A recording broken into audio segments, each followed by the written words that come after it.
नमस्कार, आदाब। मैं आदिल खान, क्राइम पेट्रोल दस्तक में आपका इस्तकबाल करता हूं। आज सोशल मीडिया हमसे दूर रहने वालों को करीब महसूस करने का एक अच्छा जरिया है, लेकिन इसके साइड इफेक्ट्स भी हैं।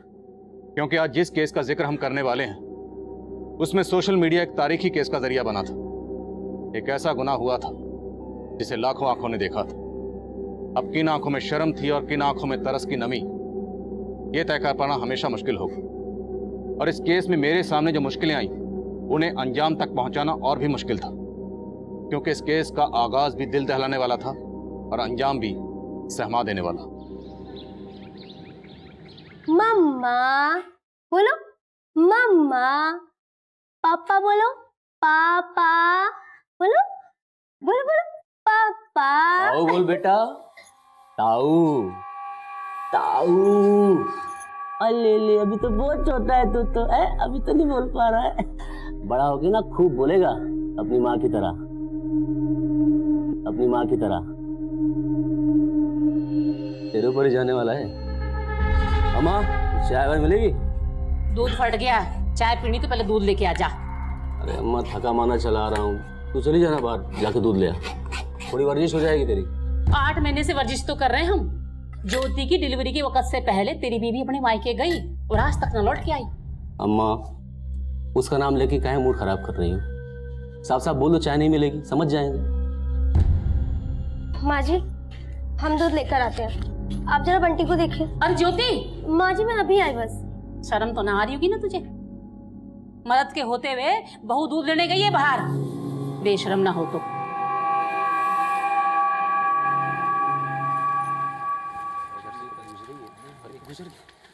नमस्ते भाभी जी। नमस्ते। ट्यूशन देना फिर से शुरू करेंगी? अभी कोई प्लान नहीं किया। तो कब प्लान कर रही हो? ये अब तो आपकी डिलीवरी को भी तो 6 प्लान नहीं महीने। किया। तो कब प्लान कर रही हो? ये अब तो आपकी डिलीवरी को भी तो 6 महीना हो गया है। मुझे भी क्लास लेनी है आपसे। कब से दोगे क्लासेस? अब दोबारा मुझसे इस तरह की बात करने की कोशिश की तो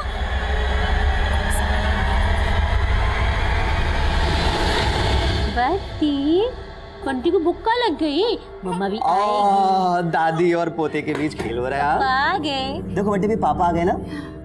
हंसो हंसो हंसो हंसो। और ले मम्मी रुला ली है।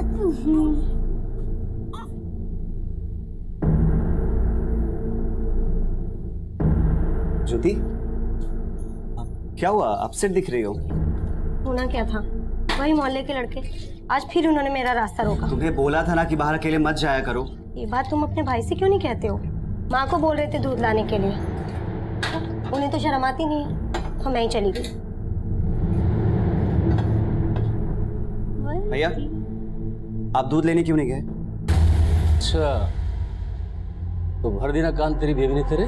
देखो भैया, मुझे आपको समझाने के लिए किसी के मशवरे की जरूरत नहीं है। और आपकी जॉब का क्या हुआ? जॉब? मेरी जॉब का तो जो होगा देखा जाएगा। पहले तू बता, बात कैसे कर रहा है मुझसे? सही बात कर रहा हूँ भैया। पिछले 6 महीने से घर पे बैठे हो और रौब नवाबों वाले। देखिए भैया, वक्त रहते सुधर जाए। मैं सुधर जाऊं? अगर सुधारना है ना, जाके अपनी बीवी को सुधार। उसकी वजह से तेरी भाभी घर छोड़ के चली गई। अच्छा, जैसे तेरी तो कोई गलती ना है? अरे अम्मा, तुम तो हमेशा इसी का पक्ष लेती रहती हो। मेरी बीवी थी तो उसका पक्ष लेती थी, और अब इसके सामने नीचा दिखाती रहती हो हमेशा। और तू क्या बात कर रहा था? क्या जॉब की बात कर रहा था? पता है, तेरी शादी में एक एक पैसा मेरी मेहनत का खर्च हुआ है। कर रहा है आज सारा नौकरी छूट गई, बीवी घर छोड़ के चली गई, तो जिसको देखो वही मेरे पीछे पड़ा। आएगा ना मेरा वक्त, एक एक कोस की औकात दिखाऊंगा, एक एक कोस की औकात दिखा दूंगा। बस चुप कर, बस जबान चलने लगी तेरी आजकल, देख रही हूं मैं।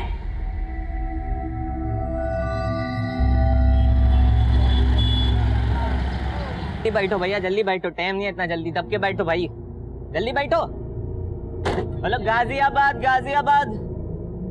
अरे मामा, गाड़ी तो फुल हो गई, चलते हैं रे। तो देख न रहा है, अगली सीट खाली पड़ी है, 2-3 सवारी पकड़ के बिठा ले। क्या रे मामा, कोई ना फंसना इतनी गर्मी में, क्यों चिलवा चिलवा के तेल निकाल रहे हो? अच्छा, इतने में तेल निकल गया तेरा? हाँ मामा। तो देख, जोड़ी आ रही है, उनको पटाखे बिठा ले अंदर। जा जा। हे मामा, ये तो पहले से ही पट रखी है। बूटनी के जा, मस्ती ना कर। मामा, आ जाओ जी, आ मारो जाओ, मत, गाजियाबाद, बिठा रहा हूं उनको। गाजियाबाद। आ जाओ जी, आ जाओ। जल्दी बैठो, जल्दी लो।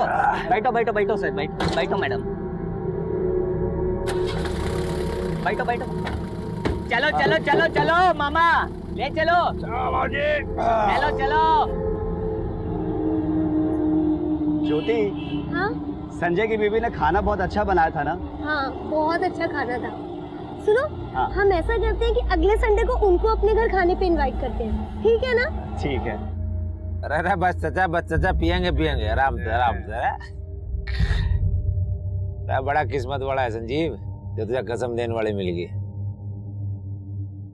अगर हमें भी कोई कसम देने वाली मिल जाती ना तो हम भी ना पीते। ये ना पी रहे तो हमारा गला ही गीला करवा दो बबलू भैया। मैंने भी मारी मरी बहन को कसम दे रखी है कि थारे को जो है बिगड़ने ना दूंगा, समझा? अरे चावल खा ले तू या बिरयानी। अरे लगता है गाड़ी खराब हो गई। उतरो 1 मिनट। अरे यार,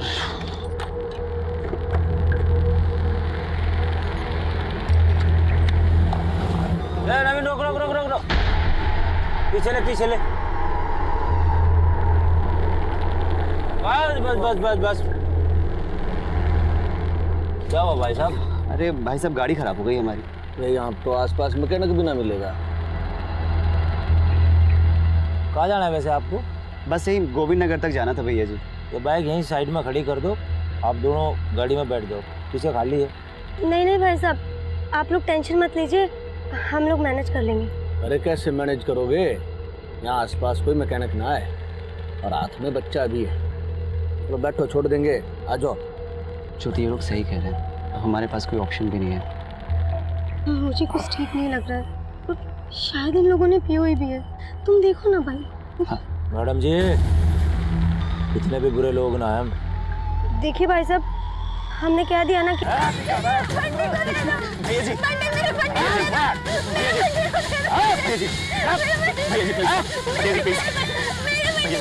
बेटा अपनी बीवी को बोल माफी मांगेंगे। भैया जी, हम सॉरी बोलते हैं। मैं आपसे माफी मांगती हूँ, मेरे बंटी को मुझे दे दो प्लीज। छोड़ देना। अरे बावड़ो रखे।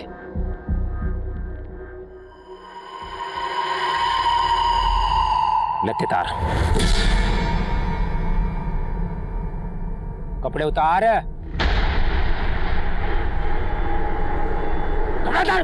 साले, मेरी बीवी की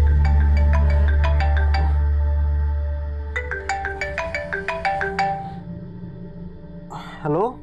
हेलो मनीष, बेटा मैं अनुज की माँ बोल रही हूँ। हाँ मौसी जी। बेटा वो अनुज और ज्योति वहाँ आए क्या? जो नहीं तो यहाँ तो नहीं आए। वो दोनों अपने दोस्त के यहाँ मोदी नगर खाना खाने गए थे और वहाँ से 9 बजे ही लौट गए, पर अभी तक घर नहीं पहुँचे हैं बेटा। क्या? लेकिन अभी तो 1 बज रहा है मौसी जी, अब तक तो उनको आ जाना चाहिए था। हाँ बेटा, 1 बज रहे हैं, इसीलिए तो चिंता हो रही है हमें। क्या हुआ?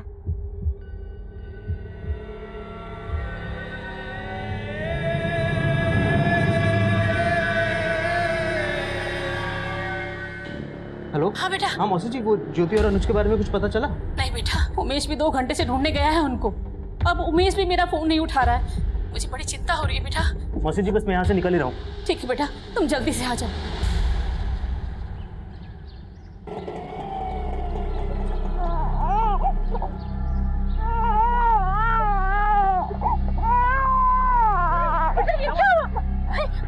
ज्योति, क्या हुआ? माँ, वो हमारा एक्सीडेंट हो गया था तो इसलिए हम रात भर हॉस्पिटल में थे। लेकिन फोन तो करना चाहिए था ना, अम्मा कितनी परेशान हो रही थी। अब तू यही सवाल जवाब करेगा कि इनको अंदर भी ले चलेगा। चलो बेटा अंदर चल। शिल्पा, हल्दी वाला दूध बना, चल। आ बेटा।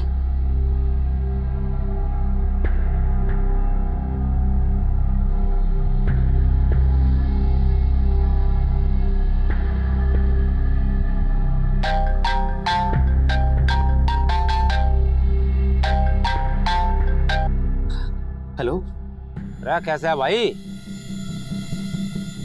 कौन बोल रहे हैं? अरे भूल गया भाई, इन्होंने तेरे सामने तेरी बीवी का।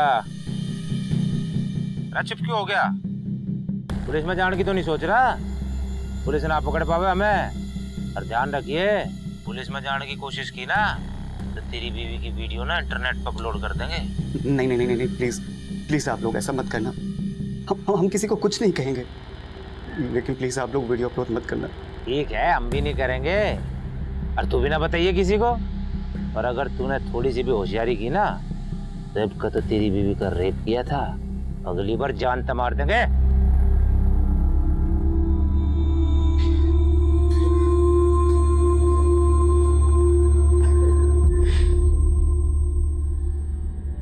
अच्छा खाम का डर रहे थे फट्टू, ये तो जो ना जा पुलिस वुलिस में। पर ये हमने सही ना किया। अरे चुप कर, जोड़ा था सो हो गया, अब बात करके कोई फायदा ना है। एक बात बता ना, तू तो उनकी मदद करना चाहता था, फिर ये चीरहरण कैसे भाई, क्या हो गया था? पुराने जख्म है चाचा। जख्म? क्या जख्म? छोड़ देना, फिर बताएंगे। रो चल ये वीडियो कहीं शेयर ना कर दिए।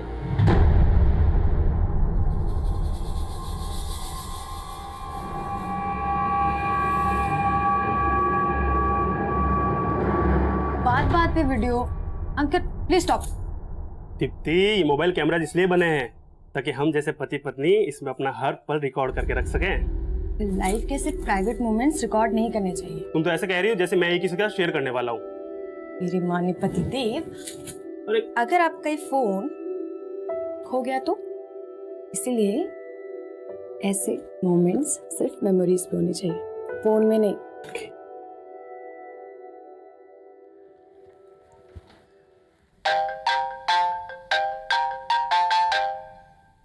हेलो। और कैसा है हीरो? मुंह पे टेप क्यों लगा ली?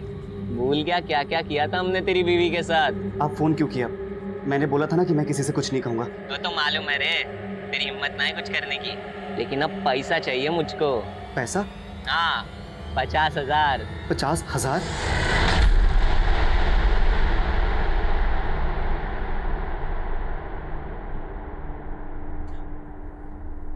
ज्योति, ये तो सिर्फ 1550 ही है, और मेरे अकाउंट में भी 10 से 15,000 ही होंगे। इतने पैसे से तो कुछ नहीं होगा। ज्योति, हमें सब कुछ माँ को बता देना चाहिए, तो ही पैसों का इंतजाम हो पाएगा। नहीं नहीं, माँ को कुछ मत बताना। अगर उन्हें पता चल गया कि मेरे साथ वो सब कुछ, मैं कुछ करती हूँ, तुम रुको, मेरे पास कुछ पैसे हैं। ये देखो, ये 500-600 रुपए होंगे, और ये भी ले लो, सब कुछ ले लो, किसी को कुछ पता नहीं चलना चाहिए। सब ठीक हो जाएगा। बयान नहीं किया जा सकता। यहाँ 4 मदद करने वाले राहगीरों ने 2 हमसफर लोगों का सुख, चैन और आबरू सब कुछ छीन लिया था, और उन्हें मजबूर करके उनके साथ एक घिनौना सौदा किया जा रहा था। लेकिन इतना सब कुछ सहने के बावजूद भी अनुज और ज्योति का डर उन्हें पुलिस के पास ना जाने के लिए मजबूर कर रहा था। अनुज और ज्योति पर सितम का सिलसिला यहीं थमने वाला नहीं था। अभी उन दोनों पर दुखों का एक और पहाड़ टूटना बाकी था।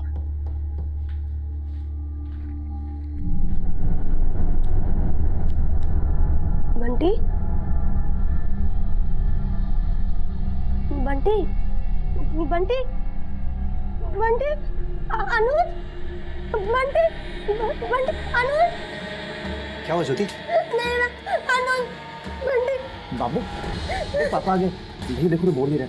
बाबू बोलना, संभाल के। बंटी, बंटी, बाबू, देख देख पापा आ गए। बोल बाबू। माई कुछ बोल नहीं रहे। ये देखो कुछ बोल नहीं रहे। ये देखो कुछ बोल नहीं रहे, क्या हो से? इस हादसे के 4 दिन बाद अनुज और ज्योति का मासूम बेटा बंटी हमेशा हमेशा के लिए इस दुनिया से रुखसत हो गए। ये मौत नहीं, कत्ल था, और अनुज और ज्योति दोनों के घर वाले इस बात से बिल्कुल बेखबर थे। लेकिन इसके बाद जो हुआ उसकी खबर सबको लग गई।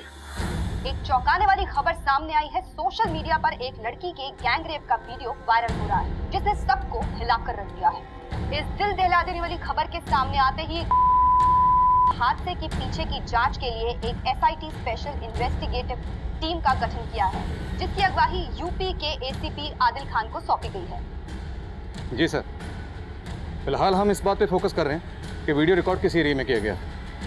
जी जी सर, जय हिंद। इस वीडियो से एरिया का कोई क्लू? सर, इस वीडियो में एक बच्चे की रोने की आवाज आ रही है। और कहीं से एक लड़के की भी आवाज आ रही है जो इन चारों को रोकने की कोशिश कर रहा है।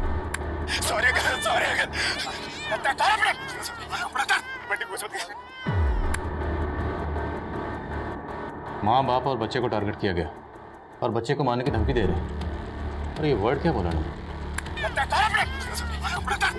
लत्ते। लत्ते मतलब कपड़े। Yes sir. और सर इस वीडियो में मैंने कुछ स्पेसिफिक वर्ड्स भी नोट किए हैं, ये सुनिए। इस थोथड़े ने बंद कर और लड़की का मुंह हाथ से बंद कर दिया। और सर यहाँ पे इस जगह पे ये लड़का ये बोल रहा है, आएंगे आएंगे। सर ये इंगे, थूथड़े और लत्ते कहीं ये हरियाणा यूपी के बॉर्डर की जगह तो नहीं? इंगे मतलब यहाँ और उंगे मतलब वहाँ, और थोथड़ा मतलब मुंह। मेरठ की जबान में हरियाणा का भी टच है, इसलिए कपड़ों को लत्ते बोल। यूपी मेरठ और हरियाणा बॉर्डर पर जितने पुलिस स्टेशन है सब जगह पता करो, क्या किसी भी पुलिस स्टेशन में इस तरह का कोई रेप केस आया या फिर family murder case? Okay sir. Video में रेपिस्ट का चेहरा तो नजर नहीं आ रहा। इस लड़की का चेहरा कैप्चर करो और पता करवाओ कि वीडियो कहाँ से अपलोड हुआ और किसने अपलोड किया। Right sir.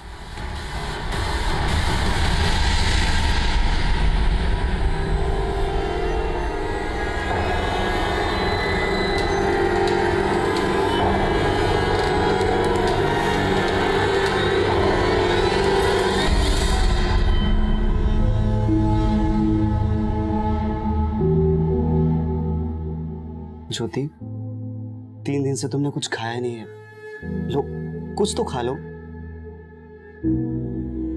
ज्योति, मुझसे बात करो। मैं जानता हूं कि बंटी का जाने का तुम्हें दुख है, लेकिन उतनी ही तकलीफ मुझे भी हो रही है, तो क्या हमें अपना दुख नहीं बांटना चाहिए? ज्योति, ज्योति, कोसो मुझे, मारो मुझे, लो मारो मुझे, मारो। बोलो कि मैं कैसे बचूं कि मेरे होते हुए उन लोगों ने तुम्हारे साथ। देखो ज्योति, माना कि बंटी चला गया, लेकिन अभी हमें एक दूसरे की जरूरत है। प्लीज मुझसे बात करो मुझसे ज्योति। ज्योति,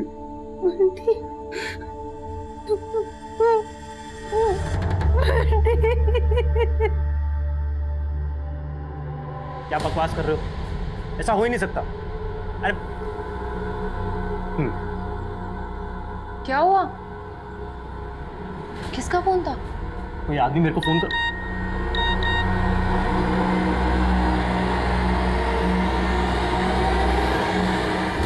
अरे मैं तो वीडियो डिलीट करने को कहती, इंटरनेट पर किसने अपलोड कर दी? रमन ने तो वीडियो अपने पास रखा भी ना था, तो फिर किसने कर दिया अपलोड? है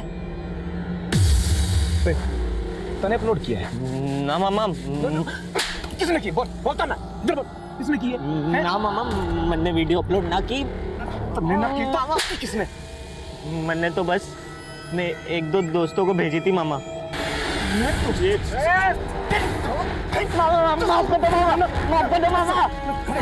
तने मना किया था ना, बोला था ना डिलीट करनी है।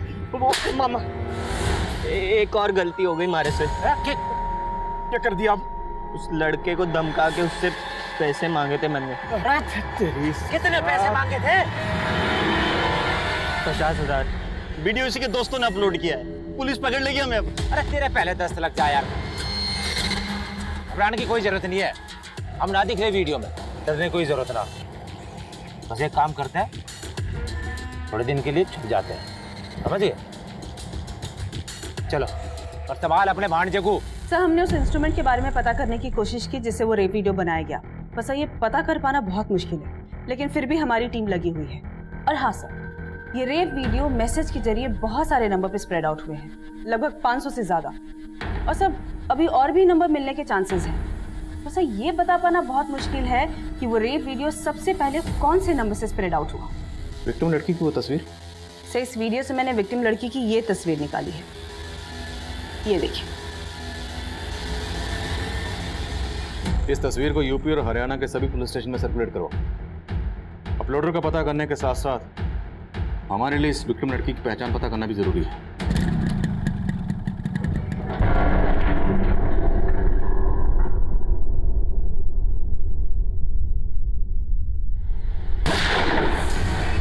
दिव्या!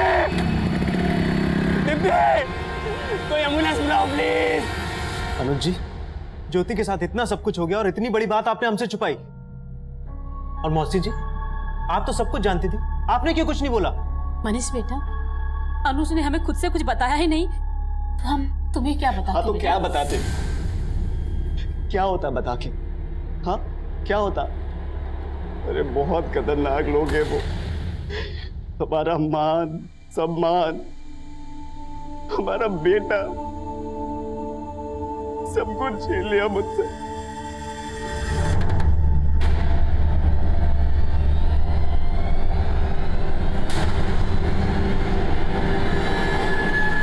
सर उस तरफ से गोली चली थी। किसने गोली चलाई थी, कुछ देखा था तुमने?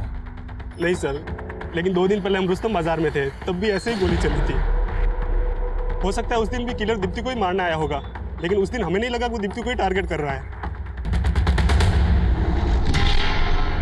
ये अचानक तुमने गांव जाने का प्लान कैसे बना लिया? पहले यहाँ से जल्दी चलो, मैं तुम्हें सब बता दूंगा। ऐसे कैसे चलो संजीव? कोई तो बात है जो तुम मुझसे छुपा रहे हो। बताओ मुझे, वरना मैं नहीं चलूंगी।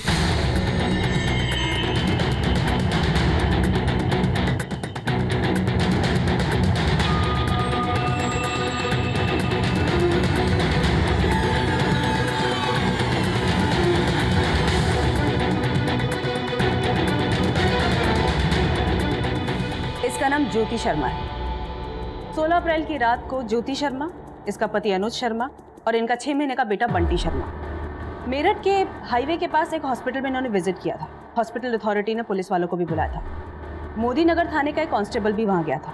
उस कांस्टेबल ने मुझे फ़ोन करके बताया कि जिस लड़की का रेप वीडियो वायरल हुआ था वो ज्योति शर्मा ही है। और उस वक्त अनुज ने कांस्टेबल को बोला था, सर वो हमारी गाड़ी का एक्सीडेंट हो गया था, उसकी वजह से हम गिर गए और हमें चोटें आई। मतलब उन लोगों ने पुलिस को गलत बयान दिया। हो सकता है 16 अप्रैल की रात को एक्सीडेंट नहीं बल्कि रेप हुआ, और रेपिस्ट ने इन्हें डरा धमकाया। हो सकता है सर। मैंने हॉस्पिटल से ज्योति का एड्रेस भी लिया है। इनके घर जाके बात करते हैं। नहीं सुमन, इन्हें इस तरह से डायरेक्टली अप्रोच करना ठीक नहीं होगा। इतना सब कुछ होने के बावजूद भी ये लोग पुलिस के पास नहीं गए, तो जाहिर सी बात है कोई ना कोई वजह तो रही होगी। या तो इन्हें बदनामी का डर होगा या फिर इन्हें डराया धमकाया गया होगा। हमें मिलने से पहले इनका कॉन्फिडेंस जीतना होगा। इन्हें इस तरह से अप्रोच करना होगा ताकि आस पड़ोस में किसी को कुछ पता ना चले, और इन्हें भी इस बात का डर ना हो कि रेपिस्ट को कहीं ये ना पता चल जाए कि पुलिस इन लोगों को अप्रोच कर रही है।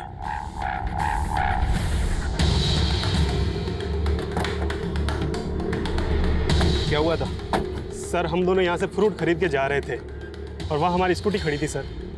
तो जैसे हम स्कूटी के पास पहुँचे तभी एकदम से फायर हुआ था।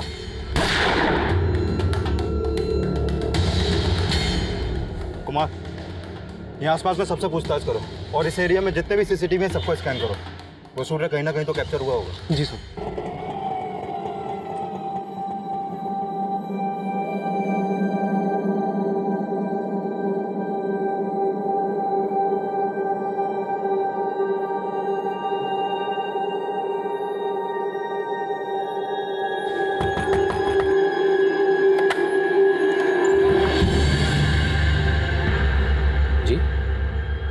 हमें अनुज और ज्योति से मिलना है। आप कौन? मैं एसीपी आदिल खान और ये मेरे कलीग हैं सुमन सिंह। ज्योति और अनुज से मिल सकते हैं? ज्योति, मैं जानती हूँ कि तुम पर क्या बीत रही है, लेकिन मेरा यकीन करो तुम्हारे गुनहगारों को बख्शा नहीं जाएगा। मैडम, जब से बंटी गया है ये अपनी सुध-बुध खो बैठी है, हमसे भी बात नहीं करती है, ऐसी गुमसुम बैठी रहती है। उन लोगों ने आपके साथ इतना कुछ किया, आपकी बीवी के साथ और आपके बच्चे को, आपने पुलिस को कुछ बताया क्यों नहीं बताया सर। उनके सामने जाके गिड़गिड़ाया, मदद की भीख मांगी। आप पुलिस के पास गए थे? हाँ सर, गोविंद नगर थाने गया था। ये सब 5 दिन पहले हुआ, तो तुम इतना लेट क्यों आ रहे हो? सर उन्होंने मुझे धमकी दी थी कि वो वीडियो वायरल कर देंगे, और सर इसी डर की वजह से उन्होंने मुझसे 50,000 रुपए भी ले लिए। कौन थे वो लोग? सर वो तो मैं नहीं जानता, लेकिन हाँ सर मुझे इस नंबर से फोन आ रहा था। ये नंबर नोट करो। हाँ सर। देखो अनुज, अभी इलेक्शन का माहौल चल रहा है तो हमारी सारी फोर्स वहीं लगी हुई है। यहाँ स्टाफ भी बहुत कम है। तुम ऐसा करो, चुनाव खत्म होने तक उनको संभाल लो, घबराओ नहीं। जैसे ही चुनाव खत्म होंगे हम तुम्हारी मदद करेंगे। उस वक्त ड्यूटी पर ऑफिसर कौन था? Sub inspector Narendra Tomar. आपने इंस्पेक्टर तोमर को बताया कि वो लोग आपको ब्लैकमेल कर रहे थे? हाँ सर, बताया था कि जिस रात हमारे साथ सड़क पे हादसा हुआ था उसके अगले दिन से ही पैसों के लिए फ़ोन आने शुरू हो गए थे। और फिर उन्होंने मुझे हसरतगंज पे बुलाया और वहाँ पे सुनसान जगह पे पैसे रखने के लिए कहा। वीडियो में हमें 4 लोग नजर आ रहे हैं। एग्जैक्टली कितने लोग थे? सर 4 लोग ही थे। आप उनकी शक्ल देख पाए, पहचान पाएंगे आप उनको?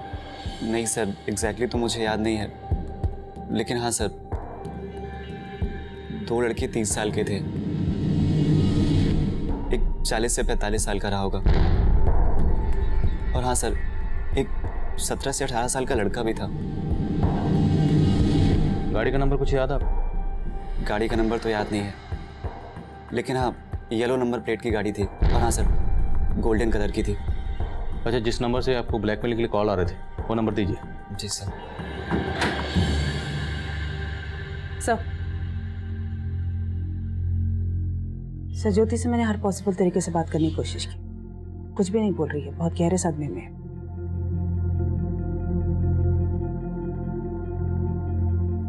अच्छा, क्या आपको किसी पर शक है जो ऐसा कर सकता है या करवा सकता है? सर वो हमारे मोहल्ले के कुछ लड़के हैं सर, वो उन्होंने पहले भी ज्योति के साथ छेड़खानी की थी, और जिस दिन ये हादसा हुआ उसके एक दिन पहले भी उन्होंने बदतमीजी की थी ज्योति के साथ। सर कौन है वो लड़के?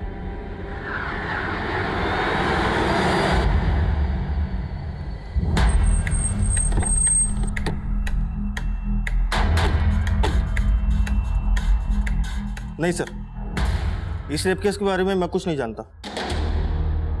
लेकिन विक्टिम के हस्बैंड अनुज का कहना है कि वो आपके पास आया था रिपोर्ट लिखवाने के लिए। हाँ सर, ये लड़का आया तो था, लेकिन इसने कहा था कि इसकी हाईवे पर बाइक चोरी हो गई थी। बाइक चोरी हुई? जी सर, ये बाइक चोरी होने की कंप्लेंट लिखवाने आया था, लेकिन रेप केस के बारे में इसने कुछ नहीं बोला।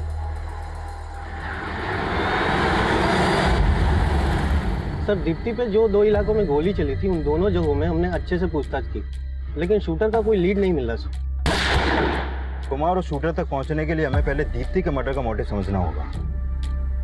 दीप्ति और अंकित की शादी 2 महीने पहले ही हुई थी और उनकी अरेंज मैरिज हुई थी। हो सकता है कोई हो जो उनकी शादी से ना खुश हो। दीप्ति और अंकित की हिस्ट्री चेक करो कुमार, और देखो उनकी लाइफ में कोई लवर था क्या। सर रेप के अगले दिन अनुज को एक फेक आईडी के नंबर से कॉल आई, उसके बाद उसे पीसीओ से एक फिरौती का कॉल किया गया जिसमें उससे 50,000 रुपए मांगे गए। ये पीसीओ कहाँ पर है? सर ये उसी रोड पे है जहाँ पे ये सब हुआ। हमने वहाँ पे एक अपना कांस्टेबल भी भेजा था। सर बिल्कुल भी समझ में नहीं आ रहा है कि उस पीसीओ से फिरौती का कॉल अनुज को किया किसने था। वहाँ कोई सीसीटीवी भी नहीं है। उन मोहल्ले के लड़कों से कुछ पता चला जिनका जिक्र अनुज के भाई उमेश ने किया था? सर सबसे सख्ती से पूछताछ की, सब यही बोल रहे हैं कि उन रेपिस्ट के बारे में इन सबको कुछ भी नहीं मालूम। हाँ अभिषेक। सर अनुज ने हमें वो जगह दिखाई जहाँ उसकी गाड़ी खराब हुई थी, और वहाँ से थोड़ा दूर जंगल में वो जगह भी दिखाई जहाँ उसकी बीवी का रेप हुआ और उसके बच्चे को चोट लगी।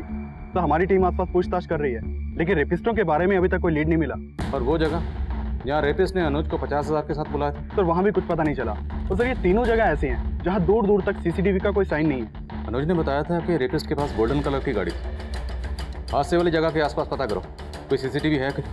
अगर कोई सीसीटीवी है तो किसी ना किसी सीसीटीवी में रेपिस्ट की गाड़ी जरूर कैप्चर हुई होगी, और हम उस गाड़ी के नंबर के जरिए रेपिस्ट तक पहुंच सकते हैं। Okay sir.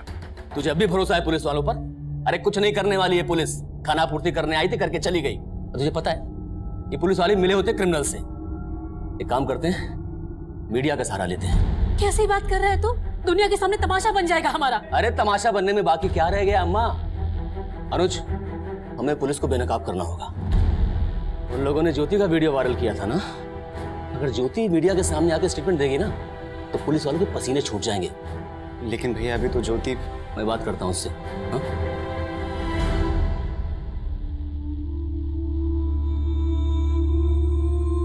बोलो मम्मा, पापा, बोलो बोलो। बंटी, बंटी। हाँ बंटी, ज्योति बंटी को मारा है उन लोगों ने। देखो तुम्हारे साथ जो कुछ भी हुआ तुम भूल सकती हो, लेकिन बंटी का मर्डर हुआ तुम कैसे भूल सकती हो? बंटी को अगर सही इंसाफ दिलाना है ना तो तुम्हें मीडिया सामने जाकर बताना पड़ेगा कि सही क्या और गलत क्या है।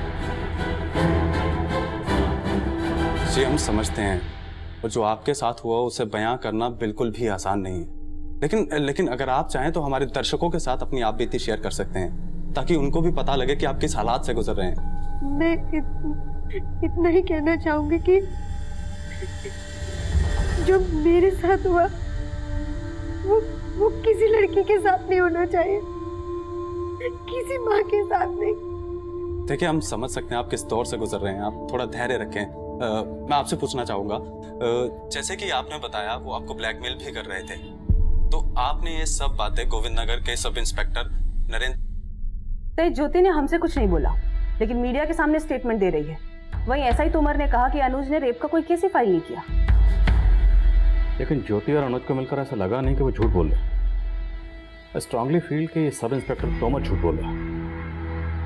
अनुज और ज्योति ने मीडिया में जो बयान दिया वो सब इंस्पेक्टर नरेंद्र तोमर को गुनहगार साबित कर रहा था। इसलिए मीडिया के दबाव में हमने सब इंस्पेक्टर तोमर को सस्पेंड कर दिया। लेकिन सब इंस्पेक्टर तोमर के बयान की हकीकत अभी सामने आना बाकी थी, जिसमें वो ये दावा कर रहा था कि अनुज और ज्योति ने उसे गैंग रेप के बारे में कभी कुछ बताया ही नहीं। काफी कोशिशों के बावजूद भी हम ये पता लगाने में नाकाम रहे कि गैंग रेप का वो वीडियो वायरल करने में किसका हाथ था।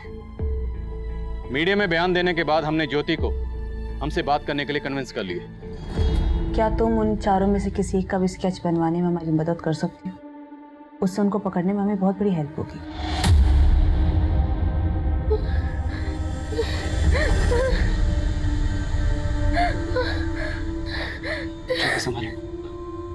मैम यहाँ चारों तरफ अंधेरा था। ज्योति, कोई भी क्लू या कोई बात जो तुम्हें याद हो जिससे हमें हेल्प हो? हाँ, उनमें से किसी ने किसी जानवर के नाखून का एक लॉकेट पहना हुआ था और वैसा ही लॉकेट उनकी गाड़ी में भी लटका हुआ था। और हम उसकी गाड़ी के डैशबोर्ड पे एक डॉग टॉय भी रखा हुआ था। सर, जिसने ज्योति का रेप किया था, जिसने अपने गले में किसी जानवर के नाखून का लॉकेट पहना हुआ था, वो उन चारों रेपिस्ट में सबसे बड़ा था। ये बात मुझे अभी ज्योति ने बताई। और ज्योति ने यह भी बताया था कि रेपिस्ट की गाड़ी में भी ऐसा ही किसी जानवर का नाखून था। पूरे चांसेस हैं ये गाड़ी उसी बंदे की। लेकिन सर, जहाँ पे रेप हुआ उस एरिया के आसपास जितने भी सीसीटीवी कैमरा थे, मैंने सबको स्कैन किया।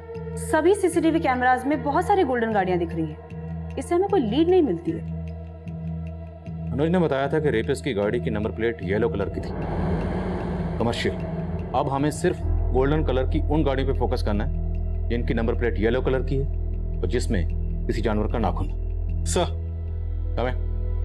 सर, मैंने गोविंद नगर थाने में काम करने वाले एक कांस्टेबल से बात की जो ऐसा नरेंद्र तोमर के अंडर काम कर रहा है। सर, उसने नरेंद्र तोमर के खिलाफ मुंह खोला है। उसने माना है कि अनुज ने पहले नरेंद्र तोमर को सब कुछ बता दिया था, लेकिन नरेंद्र तोमर ने कंप्लेंट फाइल नहीं की थी। इस सब इंस्पेक्टर नरेंद्र तोमर का रेपिस्ट से कोई कनेक्शन? नहीं सर, फिलहाल तो ऐसा कुछ सामने नहीं आया, लेकिन ये पता चला है कि नरेंद्र तोमर का उस एरिया के जयचंद के साथ काफी मिलना जुलना था। अनुज ने हमें बताया कि जब वो गोविंद नगर थाने में रिपोर्ट लिखवाने गया था तो सब इंस्पेक्टर नरेंद्र तोमर किसी से फोन पर बात कर रहा था, और फोन पर बात करने के बाद ही उसने केस फाइल करने से मना कर दिया था। इस सब इंस्पेक्टर नरेंद्र तोमर से मिलना पड़ेगा। सर, मैं तो चाहता था कि कंप्लेंट लिखूं, लेकिन नेताजी का ऑर्डर था कि इलेक्शन तक कोई भी अगर ऐसा केस आए तो उसे अपने तरीके से हैंडल किया जाए ताकि उनकी बदनामी ना हो सके। सर, क्यों? वो लोग तुम्हारे नेताजी के लोग थे? नहीं सर, लेकिन सर ये रेप कांड इतना बड़ा था कि अगर ये सामने आ जाता तो नेताजी की किरकिरी होती। सर, उनकी गद्दी को भी खतरा हो सकता था। सर, मैंने तो अनुज से इतना ही कहा था कि इलेक्शन तक रुक जाए। उसके बाद सर मैं उसकी मदद करने वाला था। तुम्हारे नेताजी का तो पता नहीं, तुम्हारी गद्दी पक्का जाएगी। मिलो इसके नेताजी से।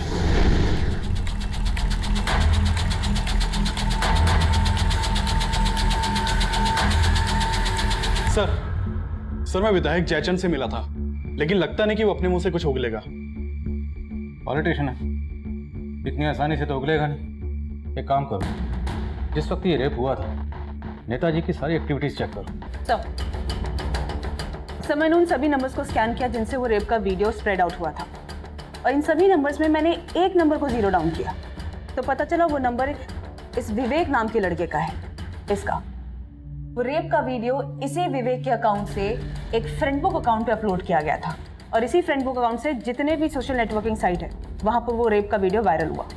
रहता कहाँ है? तो ये विवेक वैशाली में अपनी बड़ी बहन संयुक्ता के साथ रहता है और जब मैंने संयुक्ता से बात की तो उसे भी नहीं पता कि विवेक है कहाँ पर। इसकी बड़ी बहन को थाने में बुलाओ और ये तस्वीर अनुज और ज्योति को दिखाओ। हमें मालूम चला कि इसी लड़के ने वो वीडियो इंटरनेट पे अपलोड किया था। क्या ये लड़का उन चारों में से एक था? नहीं मैडम, ये लड़का उनमें से नहीं था। देखिए मैम, मेरे भाई ने कुछ नहीं। रेणु, सर मेरे भाई ने कुछ नहीं किया है, कोई फंसा रहा है उसे। कौन फंसा रहा है? मालूम नहीं सर, लेकिन कोई फंसा रहा है उसे। देखो, अगर तुम्हारे भाई ने कुछ नहीं किया तो मैं गारंटी देता हूँ उसे कुछ नहीं होगा। पहले ये बताओ वो है कहाँ? लेकिन सर उसने कुछ किया ही मैंने नहीं। कहा ना, अगर उसने कुछ नहीं किया तो उसे कुछ नहीं होगा। बोल। सर वो हमारी मौसी के हैं, जब से वीडियो वायरल हुआ है तब से वो उधर ही है। और मौसी कहाँ रहती? विवेक सर, मैं उन लोगों को नहीं जानता जिन्होंने ये वीडियो बनाया था। मुझे भी किसी ने ये वीडियो शेयर किया था सर, और मैंने मस्ती मस्ती में सोशल मीडिया पर अपलोड कर दिया सर। देखो विवेक, अगर हमसे कुछ छिपा रहे हो तो तुम्हारे लिए सही नहीं होगा। नहीं सर, मैं कुछ नहीं छुपा रहा हूँ सर। मैंने बस वो वीडियो सोशल मीडिया पर अपलोड किया था और कुछ नहीं किया सर। मैं वो हाईवे पे गई जहाँ पे सवारी गाड़ियाँ चलती है, तो वहां जाके पता चला कि उस हाईवे पे एक आदमी है, अजय त्यागी नाम का, ये जो वहाँ सवारी गाड़ी चलाता है। इसकी गाड़ी गोल्डन कलर की है और वहाँ पे सवारी गाड़ी चलाने वाले बाकी के लोगों ने बताया कि इसकी गाड़ी के विंडशील्ड पर एक जानवर के नाखून का एक पेंडेंट है जो लटका हुआ है। और जब से वो रेप का वीडियो वायरल हुआ है तब से ये अजय त्यागी और इसका एक भांजा है नवीन, ये दोनों गायब है। इन दोनों की फोटो मैंने अनुज और ज्योति दोनों को दिखाई। हाँ मैडम, उनमें से ये दोनों भी थे।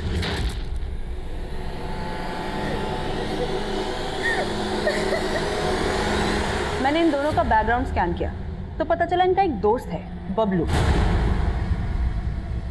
इस बबलू को गाजियाबाद पुलिस एक दीप्ति नाम की लड़की के मर्डर के केस में ढूंढ रही है। इस रेप में बबलू भी शामिल है? हाँ सर, अनुज और ज्योति इन दोनों ने बबलू का फोटो आइडेंटिफाई किया है। और सर एक और आदमी के बारे में पता चला है जो इन तीनों का कॉमन फ्रेंड है, संजीव। संजीव के घर पे मैंने अभिषेक को भेजा है।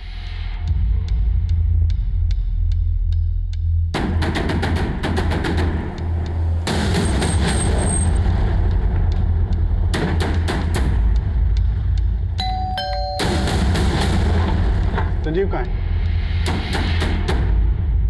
लेके चलो इसे। चल चल चल चल। मैंने तो मना किया था सर, लेकिन उस बबलू ने सबको उकसाया था। रेप तो तुमने भी किया था ना? हाँ सर, लेकिन मैं सब करना नहीं चाहता था। बबलू, अजय और नवीन कहाँ मिलेंगे? बोल। खड़ा सारे दिन टीम में घुसे रहे। तेवड़े मामा को आटा दे रोटी खानी। आटा बना ले, चल।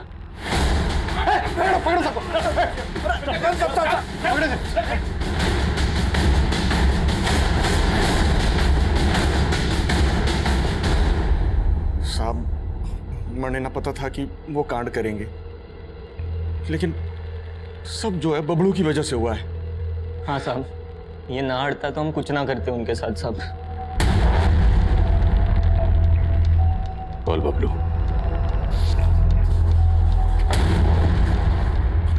तूने एक दीप्ति नाम की लड़की का मर्डर भी किया ना?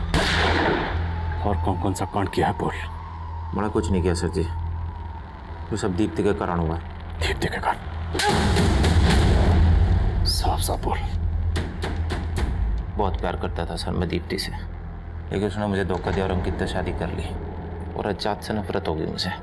फिर वह ज्योति बड़ा नखरे कर रही थी। ये बाइक यहीं साइड में खड़ी कर दो, आप दोनों गाड़ी में बैठ जाओ। देखिए भाई साहब, हमने कह दिया ना कि आप लोग चले जाइए तो चले जाइए। मुझे दीप्ति की बेवफाई याद आ गई, सारा गुस्सा मैंने उस पर उतार दिया। जब सारा वीडियो इंटरनेट पर अपलोड हो गया था, मुझे पता था कि आप लोग पकड़ लोगे मुझे, इसलिए मैंने दीप्ति को मार दिया, जिसकी वजह से मैं क्रिमिनल बना। एक एक की तबीयत से धुलाई करो, तोड़ो इनको। नहीं सर।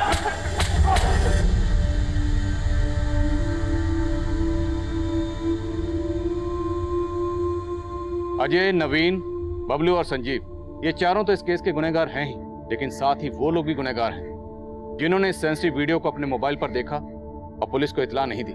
इस वीडियो को विवेक ने सोशल मीडिया पर अपलोड किया था, पर कोर्ट ने विवेक की उम्र और क्लीन बैकग्राउंड देखते हुए उसके साथ रियायत बरती और उसे सिर्फ 6 महीने की सजा दी। मैं अक्सर ये सोचता हूँ कि ज्योति के गैंग रेप का वीडियो अगर सोशल मीडिया पर अपलोड ना होता तो क्या ज्योति को कभी इंसाफ ना मिलता? हम इस बात को बिल्कुल बढ़ावा नहीं दे रहे कि गैंग रेप के वीडियो सोशल मीडिया पर अपलोड होने चाहिए। अब मैं आदिल खान आपसे इजाजत लेता हूं। आपसे फिर मुलाकात होगी एक और नए केस के साथ। तब तक देखते रहिए क्राइम पेट्रोल दस्तक। मकसद बताना नहीं,